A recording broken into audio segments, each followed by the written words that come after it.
எல்லாருக்கும் வணக்கம். நான் 100 புக்கு எழுதியிருக்கேன். நீங்கள்லாம் ரொம்ப நாள் கேட்ட மாதிரி. ஃப்ரீ மணி புஸ்தகத்தோட டைட்டில். இது வரைக்கும் நான் எழுதினே தான் இருக்கிறதே பிக்கஸ்ட் புக்கு. இது பிஹேவியர், இன்வெஸ்ட்மெண்ட் அண்ட் சைக்காலஜியை பற்றி, இன்வெஸ்ட்மெண்ட் பேட்டர்ன் உங்கள் மைண்டால் அஃபெக்ட் ஆகுதுன்னு டீட்டெயில்டாக புக்கு எழுதியிருக்கேன். இதெல்லாம் பற்றி தெரிஞ்சுக்கிறதுக்கும் புக்கை வாங்கிறதுக்கும் கீழே இருக்கிற லிங்கை கிளிக் பண்ணுங்கள். எங்கள் டீம் உங்களை காண்டாக்ட் பண்ணுவாங்க. ஜூலை 26 மியூசிக் அகாடமி உங்களை அங்கே சந்திக்கிறேன். நன்றி, வணக்கம். வணக்கம். மீண்டும் மணிப்பேச்சில் உங்களெல்லாம் சந்திப்பதில் எனக்கு மிக்க மகிழ்ச்சி. இன்றைக்கி நம்மளுக்கு நற்செய்தி, 3 விதத்தில் நற்செய்தி. முதல்ல என்னென்னா, தங்கம் விலை ஏறிடுச்சு. தங்கம் இன்ஃபேக்ட் இன்டர்நேஷ்னல் மார்க்கெட்டில் குப்புன்னு ஏறி இன்றைக்கி 210 ரூபாய் ஏறிடுச்சு ஒரு கிராமு. அதாவது ஒரு சவரனுக்கு 1200 ஏறிடுச்சு. ஆனால் இந்த ஏற்றத்தை நீங்கள் நம்பிட வேண்டாம். ஏன்னா திரும்பி இந்த ஏற்றம் இறக்கத்தில் போகும். ஏன் போகும்? கச்சா எண்ணெய் விலை $90 தாண்டிடுச்சு. 91, 92 இருக்குது. நம்ம ஊர் மாதிரி கிடையாது. விலையை ஏற்றிட்டு கடப்பில் போடுற மாதிரி கிடையாது. அமெரிக்காவில் ஏறி இறங்கும். அதனால் ஃபியூவல் ப்ரைஸஸ் அமெரிக்காவில் ஏறும். அதனால் அமெரிக்காவில் விலைவாசி ஏறும். திரும்பி வட்டி விகிதம் ஏறுங்கிற பயம் அமெரிக்காவில் வரும். ஆனால் நேற்று அமெரிக்கா குப்புன்னு ஏறி இருந்தது. இருந்தாலும் இந்தியன் மார்க்கெட் இன்றைக்கி அடிப்பாதாளத்தில் படுத்துடுச்சு. ஏன்னா கச்சா எண்ணெய் 92னா நம்மளோட ருபிக்கு ஐசியூ ரூபா ஐசியூக்கு போயிடுச்சு. 90 ரூபா 55 பைசாவில் ஆர்பிஐ விற்றுக்கிட்டே இருக்காங்க. நினச்ச மாதிரி எஃப்சிஎன்ஆர்பி இந்தியாவுக்கு வரமாட்டேங்குது.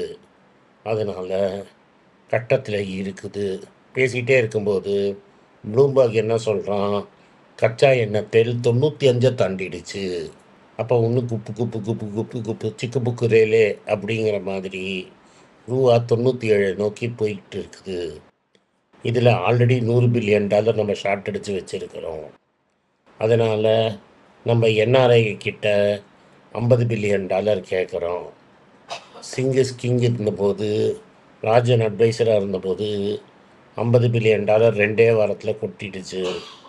இப்போ கொட்டினா கேட்டாலும் கொடுக்க மாட்டேங்கிறாங்க. தலைவர் ஃபாரின் டூர் போனால் கூட்டமாக பார்க்குறாங்களே தவிர எவனும் பர்ஸ் எடுத்து இந்தியாவுக்கு பணத்தை அனுப்ப மாட்டேங்கிறான். இது ரொம்ப கவலைக்கு இடமா இருக்குது. ஏன்னா நீங்கள் அந்த பணத்தை வாங்கி இம்மிடியட்டாக விற்று வெளிநாட்டுக்காரனுக்கு ஹெல்ப் பண்ணிகிட்ருக்குறோம். அதனால் டாலர் வரமாட்டேங்குது. ரூபா ப்ரெஷரில் இருக்குது. ரூபாவில் ப்ரெஷரில் இருந்தால் இந்தியன் ஸ்டாக் மார்க்கெட்டும் ப்ரெஷரில் இருக்கும். கடைசியாக நல்ல செய்தி, நம்ம பஜாஜ் ஆட்டோ ரொம்ப நாள் கழித்து நீ டாப் கியரில் 6% ஏறி இருக்குது. நம்ம 3000 ரூபாய்க்கு ஒரு நாளைக்கு கன்சிடர் பண்ண ஸ்டாக்கு ஏன் ஏறி இருக்குது? ப்ராஃபிட்டு 45% ஏறிடுச்சு. ப்ராஃபிட் ஏறினது எதனால் ஏறிடுச்சுன்னா சேல்ஸ் ஏறிடுச்சு. 3 மாதத்தில் 7 லட்சம் வண்டி எக்ஸ்போர்ட் செய்திருக்கு. வெளிநாட்டுக்கு 7 லட்சம் வண்டி அமைச்சிருக்குது. இன்னொரு செய்தி சொல்லுது, 30% off all sales electric power ட்ரெயினில் விற்றுருக்கு. அப்போது டிவிஎஸ்க்கு அப்புறம் அடுத்த வெஹிக்கிள் கம்பெனி எலக்ட்ரிக்கை நோக்கி போகுது. எங்கள் எலக்ட்ரிக் பிஸ்னஸ் ஹைலி ப்ராஃபிட்டபிள் அப்படின்னு பஜாஜ் சொல்லிட்டாரு. ஸோ பஜாஜுக்கு டாலரில் காசு வருது. அதே சமயத்தில் 3 வீலரும் ஆட்டோவில் விற்குது. எலக்ட்ரிசிட்டியில் எலக்ட்ரிக் ஆட்டோ விற்குது. எலக்ட்ரிக் ஸ்கூட்டர் விற்குது. அண்ட் இந்த சாதாரண என்ட்ரி லெவல் ஸ்கூட்டர் இல்லாமல், மோட்டர் சைக்கிள் இல்லாமல், பல்சரு, பிளாட்டினா, அப்புறம் இந்த டாமினோவோட ஒரு வண்டி, அது ட்ரையம்ப்பு, இந்த ஸ்போர்ட்டி பைக் சேல்ஸ் தான் பயங்கரமாக எகிரி இருக்குது. ஸோ கஷ்டப்பட்டு மூச்சு ஓடி இந்த என்ஃபீல்டு மாதிரி பிடிக்கிறதுக்கு ரெடி ஆகிட்டாங்க பஜாஜு. இதனால் பஜாஜோட ஸ்டாக்கு இன்றைக்கி 6% ஏறிடுச்சு. இது 3வது நற்செய்தி. 4வது நற்செய்தி, நம்மளாம் ஃபார்மா இனஃபாக வாங்கலை, நீங்கள்லாம் ஃபார்மா நிறையா வாங்கணும் அப்படின்னு ஆசைப்பட்டு ட்ரம்ப் பாகவதர் என்ன சொல்லியிருக்கிறாரு, 2028லையும் 2029லையும் 100% நான் டேரிஃப் போடுவேன். ஏதாவது 28ல் அவர் இருக்காரான்னு பார்ப்போம். அதுக்குள்ளேயே அவர் வந்து 100% டேரிஃப் போடுவேன் அப்படிங்கிறாரு. அப்போ அந்த டேரிஃப் எல்லாம் காங்கிரஸில் பாஸ் ஆகணும். இது காங்கிரஸ்லலாம் பாஸ் ஆகாது. ஏன்னா மருந்து விலை ஏறுனா அமெரிக்காவில் ஆயின்னு பாட்டில் சுற்றுவான். இப்போவே பாட்டில் சுற்றி அமெரிக்காவில் ரேட்டு ஏறப்போகுது. ஆனால் நான் ஏற்றுவேன்னு நாங்கள் சொன்னால் இங்கே மார்க்கெட் அடிக்கணும். அதனால் டப்புன்னு மார்க்கெட் விழுந்துருக்குது. நம்மளுக்கு நாட்கோ, ரெட்டி இது மாதிரி வகைராவில் எந்தெல்லாம் ஃபார்மா ஸ்டாக்கு கொஞ்சம் கம்மியாக இருக்கோ, நிறைய இருக்கோ, கொஞ்சம் அள்ளி போடுறதுக்கு வாய்ப்பு கொடுத்துருக்குறாங்கோ. எப்படி ஐடி கம்பெனிஸில் நம்மளுக்கு வாய்ப்பு வந்த மாதிரி அதுலேயும் ஒரு பெரிய வாய்ப்பு நம்மளுக்கு வந்திருக்குது. அதான் இப்போதைக்கு செய்தி. இப்போ இன்றைக்கி மற்ற செய்தியை பார்ப்போம். HDFC பேங்க்கு நிமோனியா பிடிச்சிருச்சு, ப்ராஃபிட்டு குறைஞ்சிருச்சு, டெபாசிட் ஏற மாட்டேங்குது அப்படின்னு பல பேட் நியூஸ் கொடுத்ததுனால 2 நாளில் 8-9% கரெக்ட் ஆகிடுச்சு. அதனால் ரொம்ப அட்ராக்டிவ் வேல்யூவேஷனில் இருக்குது. 1-2ன்னு நம்ம கன்சிடர் பண்ணால் தப்பே கிடையாது. இப்போ இதெல்லாம் வந்து உங்களுக்கு ஹாட் நியூஸை ஃபஸ்ட்டு கொடுத்துட்டேன். இப்போ வந்து நம்ம இண்டெக்ஸ் எல்லாம் என்ன ஆச்சுன்னு பார்ப்போம். முதல்ல வந்து நிஃப்டி ஐசியூக்கு போயிடுச்சு, 24,000 உடச்சிருச்சு, 210 பாயிண்ட் மைனஸில் இருந்தது. மார்க்கெட் க்ளோஸ் ஆகிற சமயத்தில் 197 அட்ஜஸ்ட் பண்ணிட்டாங்க. பேங்க் நிஃப்டி தான் பெரிய காரணம், 706 பாயிண்ட் டவுன். இதை தான் உங்கள்கிட்ட சொன்னேன். 23,400 போச்சுன்னா ரொம்ப டான்ஸ் ஆடக்கூடாது, காற்று இறக்கிடுவாங்க, வந்து மேட்ரு ஆஃப் டைம். ஏன்னா நம்ம ரூபா ப்ரெஷரில் இருக்குது. இந்த காரணத்தெல்லாமே உங்களுக்கு சுற்றி காட்டி இது 23,800 வந்துடும் அப்படின்னு சொன்னேன். இது கூடிய சீக்கிரம் வந்துடும். நாளைக்கு வேறு ரூபு 95னா RBI இன்னும் டாலர் ரேட்டு விடணும், இல்லாட்டா ரூபாய் இறங்கும். மார்க்கெட் இன்னும் இறங்கிறதுக்கு வாய்ப்பு இருக்குது. இன்றைக்கி நைட் அமெரிக்கா நம்மளை ரொம்ப சப்போர்ட் பண்ணலைன்னா 23,500 வரைக்கும் மார்க்கெட் படுத்துக்கும். அதனால் நம்ம ஆக்டிவ் மியூச்சுவல் ஃபண்டில் பெரிய ரிட்டர்ன் எதிர்பார்க்க முடியாது. இது வந்து ஒரு பெரிய நியூஸ். அதுக்கப்புறமா டிவிஎஸும் மோட்டார்ஸும் சூப்பரான ரிசல்ட் கொடுத்துருக்குறாங்க. 1000 கோடிக்கு மேலே ப்ராஃபிட்டு ஒரு குவார்ட்டரில் முதல் வாட்டி ரீச் ஆகிட்டாங்க. அதனால் ஒரு 20-25% ப்ராஃபிட் ஏறிடுச்சு. அவங்களும் என்ன சொல்கிறாங்கன்னா, பஜாஜ் மாதிரி எங்களோட எலக்ட்ரிக் வெஹிக்கிள் சேல்ஸ் எல்லாம் சூப்பராக இருக்குது, நாங்கள் சூப்பராக பண்ணிகிட்ருக்குறோம், நாங்கள் எக்ஸ்போர்ட்டும் பண்ணிகிட்ருக்குறோம், நார்டன் பைக்லேயும் நாங்கள் சூப்பராக பண்ணுவோம், அதனால் எங்களுக்கும் ஒளிமயமான எதிர்காலம் இருக்குது அப்படிங்கிறாங்க. ஹீரோவும் ஏத்தரும் இதையே சொல்லுவாங்க. நீங்கள் ஹீரோவையும் ஏத்தரையும் மிக்ஸ் பண்ணிங்கன்னா ஏத்தர்கிட்ட இருக்கிற கொஞ்சம் சின்ன சின்ன ப்ராப்ளம் எல்லாமும் சால்வ் ஆகிடும். ஓலா ஷோலா தான் ஐசியூவில் இருக்குது. அது இன்னும் பெருசாக வெண்டிலேட்டர்லேயும் போட்டுருவாங்க கூடிய சீக்கிரம். அப்புறம் கதை முடிஞ்சிடும். அதனால் ஓலா பக்கத்தில் போகாதீங்க. அவருக்கும் எலான் மஸ்க்குக்கும் சம்மந்தமே கிடையாது. அடுத்தது இந்தியன் ஹோட்டல்ஸ் ரிசல்ட்டு சூப்பராக கொடுத்துருக்குறாங்க. அது ஒரு பெரிய டேர்ன் அரவுண்ட் ஸ்டோரி. 2017 புனீத் சத்வால் எடுக்கும்போது கடனில் தத்தளிச்சிட்டு இருந்த கம்பெனி இன்றைக்கி டெட் ஃப்ரீ ஆகி அசட் லைட் மாடலுக்கு போய் நிறைய ப்ராப்பர்ட்டி டெவலப் பண்ணி இன்னும் ஒரு 300 ஹோட்டல் ரெடியாக இருக்குது அவங்களுக்கு சைன்இன் பண்ணுறதுக்கு. இது ஒரு குளோபல் பிராண்டாக மாறிட்டு இருக்குது. இந்த டாட்டாவோட ஸ்ட்ராட்டஜியே எல்லாத்தையும் குளோபல். ஏன்னா இப்போ அவர் சொல்கிறாரு பேங்காக்கு, கெய்ரோ அது மாதிரி இடத்துலலாம் ஹோட்டல் திறக்க போகிறோம். சீராக்கில் கடல் மேலேருந்து 2030 ஒரு பெரிய சீராக்கு ஹோட்டலுக்கு பதிலாக தாஜ் பாந்திரா அப்படின்னு ஒன்று வருங்கிறாரு. இன்னும் ப்ராடக்ட் எவ்வளோ ரூமுன்னு ஃபைனலைஸ் பண்ணலாங்கிறாரு. ஆக மொத்தம் இந்தியன் ஹோட்டல்ஸ் கம்ப்ளீட்டாக டர்ன் அரவுண்ட் ஆகி சக்கப்போடு போட்டுட்டு இருக்குது. நம்மளாம் நான் உங்களுக்கு சொன்ன மாதிரி blood is in the street, we must buy. ரத்தம் ஆறாக ஓடும்போது நம்ம வாங்கணும். ரத்தம் ஆறாக எப்போ ஓடிச்சு? அன்றைக்கி டெரரிஸ்ட் அட்டாக் பண்ணும்போது இந்த வண்டி ரத்தம் ஆறாக ஓடிட்டு இருந்தது. இன்றைக்கி நீங்கள் பார்த்தீங்கன்னா அது ஒரு சூப்பர் ஸ்டாக்காக மாறிடுச்சு. டேர்ன் அரவுண்ட் பண்ணிட்டாங்க. அதுவும் வந்து டாட்டாவோட இதுக்கு கான்ட்ரிபியூட் பண்ணுது, டேர்ன் அரவுண்ட் ஸ்டோரிக்கு. இப்போ இது என்ன ஸ்டோரின்னா, டிசிஎஸ் போகோன்னு இருக்கும்போது மற்றதெல்லாம் கட்டப்பட்டுருக்குது. மற்ற கம்பெனியெல்லாம் இப்போது கை கொடுக்கும் நிலைக்கு வந்து விட்டது. இன்றைக்கி வந்து பெருசாக விழுந்தது பேங்க் நிஃப்டி மட்டுமே. பேங்க் நிஃப்டி காலத்தால் 1% மேலே விழுந்துருச்சு. ஆட்டோ பாசிட்டிவாக இருந்தது.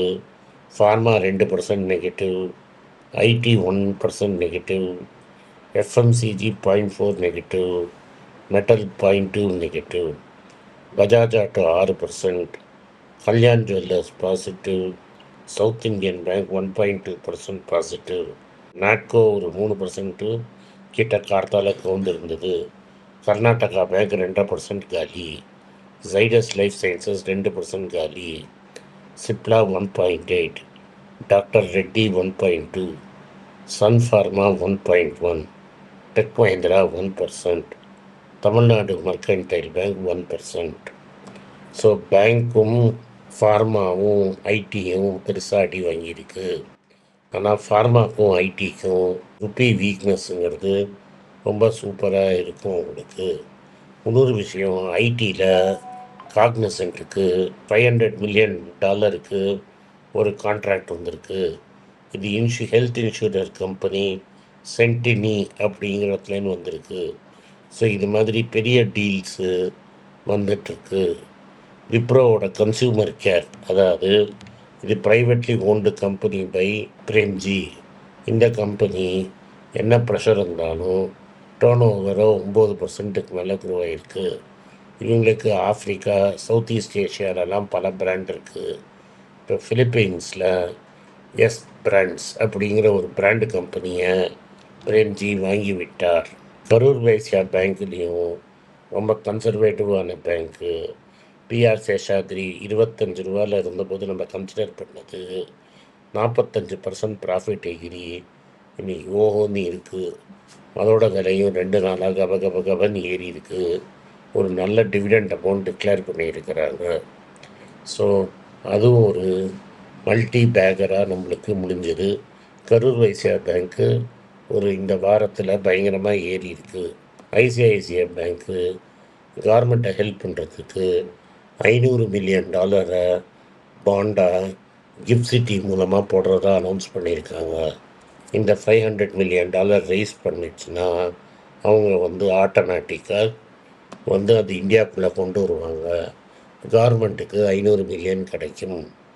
வோக்ஸ்வேகன் உலகம் ஃபுல்லாக ட்ரபிளில் இருக்குது. நியர்லி 50% ஆஃப் தேர் ஆட்களை வேலையை விட்டு தூக்க போகிறாங்க. இந்தியாவில் சின்ன பிஸ்னஸ் அவங்களுக்கு இருக்குது. அதில் ஒரு போர்ஷனை ஜேஎஸ்டபிள்யூக்கு விற்கிறதுக்கு ரெடி ஆகிட்டு இருக்காங்க. ஒரு கம்பெனி ஆல்ரெடி டீசல் ப்ராப்ளமில் தத்தளிச்சிட்ருக்கிறது. இன்னும் கடனில் தத்தளிச்சிருக்கிற இன்னொரு குரூப்புக்கு ஒரு ஸ்டாக்கை விற்கிறாங்க. மாருதி அப்படிங்கிற கம்பெனி நம்மளுக்கு தெரிஞ்ச company, India's largest car maker. எங்களால் மார்ஜின் ப்ரெஷர் தாங்க முடியல, அதனால் ஒரு காருக்கும் மினிமம் 30,000 ரூபாயிலேருந்து அதுக்கு மேலே விலை ஏற்ற போகிறோங்கிறாங்க. ஓவராலாக எல்லாரோட கார் விலையும் ஏறப்போகுது. நேபாள்லேருந்து எடிபிள் ஆயில் டியூட்டி ஃப்ரீயாக வரதுனால நேபாள் வழியாக இம்போர்ட் பண்ணி பல பேர் சீப்பராக விற்கிறாங்க. அதனால் இந்தியன் ப்ரொடியூசர்ஸ்லாம் கோவப்பட்டு ரிப்போர்ட் கொடுத்துருக்காங்க. எய்தர் எங்களையும் டியூட்டி ஃப்ரீ ஆக்குங்க, இல்லை நேபாளில் டியூட்டியை ப்ளக் பண்ணுங்கங்கிறாங்க. நேபாள் மாதிரி இங்கேயும் டியூட்டி ஃப்ரீ ஆக்கினாங்கன்னா இன்னும் கொஞ்சம் விலை அட்ஜஸ்ட் ஆகி கரெக்டாகும். பட் அந்த டாலர் விழுந்ததும் மேனேஜ் பண்ணுறது கஷ்டமாக இருக்கும். ஆனால் கவர்மெண்ட்டுக்கு ரெவென்யூ லாஸ் வரும். லோக்கலில் நீங்கள் வந்து ஃபார்மர்ஸை ப்ரொடெக்ட் பண்ணணும்னு நினச்சது கஷ்டமாகிடும். ஓவராலாக இது ஒரு options choice. Tractor sales June மாதம் 10%க்கு மேலே ஏறி இருந்தாலும் இந்த வாட்டி மான்சூன் ஃபெயிலியர் ஆனதுனால, எல்னினோ எஃபெக்ட்னால ஓவரால் அவுட்லுக் க்ரௌடடாக இருக்கும் அப்படிங்கிறாங்க. லிஸ்டட் ஸ்பேஸில் இது மெயினாக மஹேந்திரா அண்ட் மஹேந்திராவை தான் அஃபெக்ட் பண்ணும்.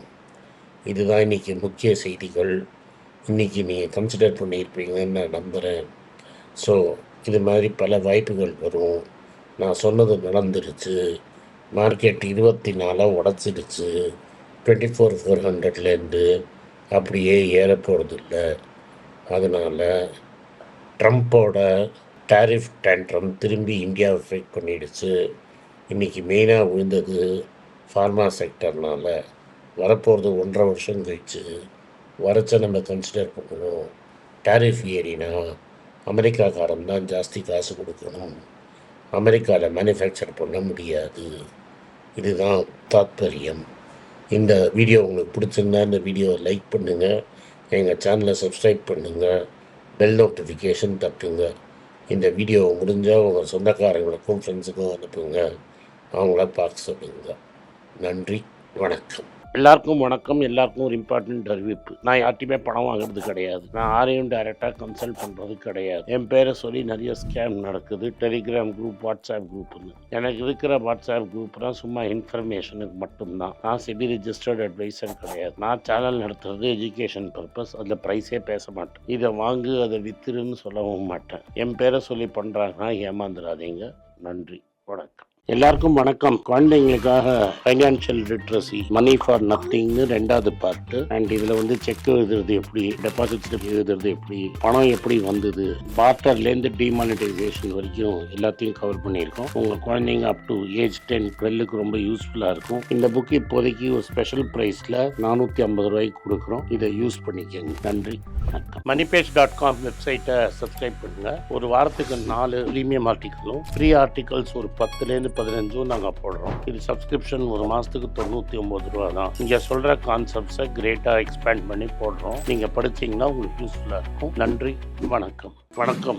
குழந்தைங்களுக்காக ஒரு புஸ்தகம் லான்ச் பண்ணோம். அது ரொம்ப சக்ஸஸ்ஃபுல்லாக இருக்குது. யாருக்கெல்லாம் அந்த புஸ்தகம் போகணுமோ எங்கள் டீமுக்கு கான்டாக்ட் பண்ணுங்கள். கீழே இருக்கிற நம்பர்லேயும் வெப்சைட்லேயும் கான்டாக்ட் பண்ணிங்கன்னா உங்களுக்கு அந்த புஸ்தகத்தை நீங்கள் வாங்கிக்கலாம். மற்ற எங்கள் புஸ்தகமும் அவைலபிள். எங்கள் வெப்சைட் மூலமாகவும் வாங்கலாம். கீழே இருக்கிற வாட்ஸ்அப் நம்பர்லேயும் மெசேஜ் அனுப்பலாம். நன்றி, வணக்கம்.